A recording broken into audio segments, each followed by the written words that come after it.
Hello guys, welcome to the lecture 26 of machine learning series. In our previous video, we have already discussed about function transformers in very detail. Now in this video, let us discuss about power transformers. Okay, this power transformers also apply mathematical transformations on the data. Now in this power transformers, we basically have two types. First is Box-Cox and second is Yeo-Johnson. Now let us discuss about Box-Cox transform in very detail. Okay, now if you see, this is the formula of Box-Cox transform. Now what actually this formula does is it reduces the skewness in the data and it transforms the data to the normal distribution. Okay, it transforms the data to the normal distribution. Okay, the disadvantage with this Box-Cox transform is it can only be applied on the positive values. Okay, remember the Box-Cox transform can only be applied on the positive transforms. Okay, it cannot handle negative or zero values in the data. Okay, so wherever you find zero or negative values in the data set, then you can't apply this Box-Cox transform. Okay, you somehow need to transform that negative or zero values to some positive value. Okay, so this is about Box-Cox transform. Okay, now if you see the formula of this Box-Cox transform, so y power lambda. Okay, this lambda is nothing but an parameter. Okay, so it is parameter which is chosen by the transform itself. Okay, first you'll be having an predefined range. Okay, you just set an predefined range, and in that range, okay, in that range the value of lambda is automatically selected. Okay, so I'll be also explaining how the value of lambda is being selected. So first let us see about how this formula actually works.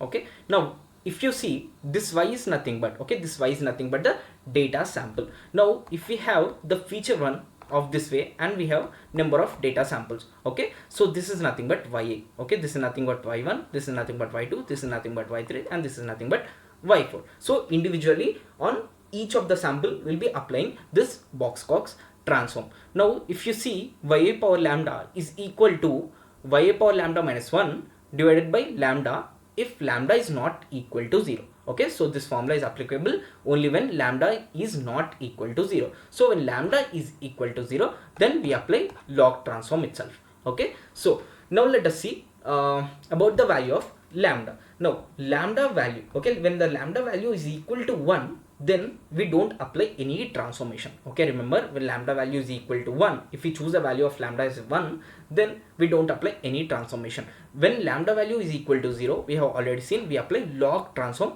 on all the data samples. Next, when the value of lambda is equal to 0.5, then we apply square root transform on each of the samples. And when lambda is equal to minus 1, then we apply reciprocal transform, and when lambda value is equal to 2, we apply square transform. Okay, so now you may be wondering how actually this value of lambda is being chosen. Okay, so first what we do is we define an predefined range. Okay, we just define a predefined range. Let's say the most common value of, like, the most common range of this value of lambda is minus 5 to plus 5. Okay, mostly the range is from minus 5 to plus 5. Okay, in this range we choose an value of lambda. Okay, first what we do, we define an range. Now after defining the range, the Box-Cox transform tries out different values. Okay, tries out different values from this range. Okay, from this range it tries out different values of lambda. Now after trying out different values of lambda, for each lambda, okay, for each lambda it plots individual PDFs. Okay, for each lambda it plots individual PDFs. Now after plotting individual PDFs, what it does is it compares the transform data PDF to the normal distribution PDF. Okay, just compares the transform data PDF to the normal distribution PDF. Okay, and it calculates the log likelihood. Okay, for both these distributions it calculates the log likelihood. Okay, so it chooses the value of lambda which maximizes this log likelihood value. Okay, so in simple terms to say, now let us say initially the value of lambda is equal to 1.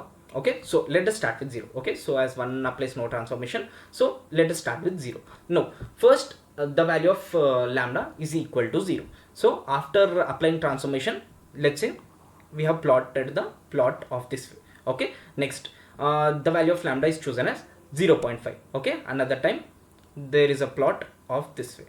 Okay, and next the value of lambda is chosen as minus 1. Okay, For -1, let's say the value of, sorry, the PDF of the distribution, okay, transform data is of this way.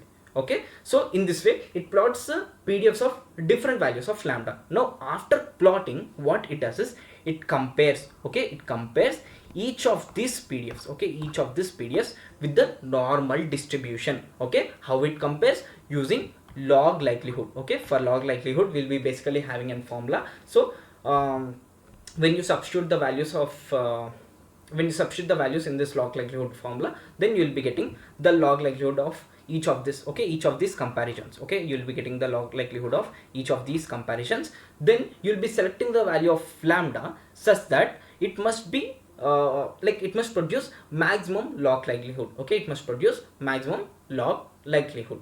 Okay, so this is basically the concept of maximum likelihood. So what I just want to say is, you don't just choose this lambda value manually. The Box-Cox transform automatically chooses the best value. Okay, so this is basically the Box-Cox transform. And remember, this Box-Cox transform can be only applied on positive values. Okay, so on negative values and zeros, there is an extension to this Box-Cox transform, that is Yeo-Johnson transform. Okay, Yeo-Johnson transform is just an extension to this Box-Cox transform. Okay, so if you see, these are all the formulas of Yeo-Johnson transform. Now, yeah, when the value of y, okay, value of y is nothing but the data sample. When the data sample is positive or it is 0, okay, is positive or it is 0, we'll be applying both these formulas, like any of these formulas. Okay, among these two, any of these formulas will be applied on that particular data sample. Okay, or if the value of data sample is, let's say, negative, okay, if the value of data sample is negative, then any of these two formulas will be applied accordingly on that particular data sample. Okay, now let's say this is our feature 1 and we have various values like -1, 0, 2, 3. Okay, we have basically this kind of values in our feature. Now our first data sample is -1. So when the data sample is -1, we'll be applying any of these two formulas accordingly. Now when the data sample is 0, we'll be applying any of these two formulas. Okay, accordingly the Box-Cox transform chooses any of these two formulas. Okay, so for positive values also we'll be applying the same formulas as well. Okay, so in this way basically Yeo-Johnson transform works. Okay, Yeo-Johnson transform handles both positive, negative and 0 values as well. Okay, it is basically just an extension to this Box-Cox transform. Okay, so it is entirely the Box-Cox and Yeo-Johnson transform. Now these both transforms comes under power transform.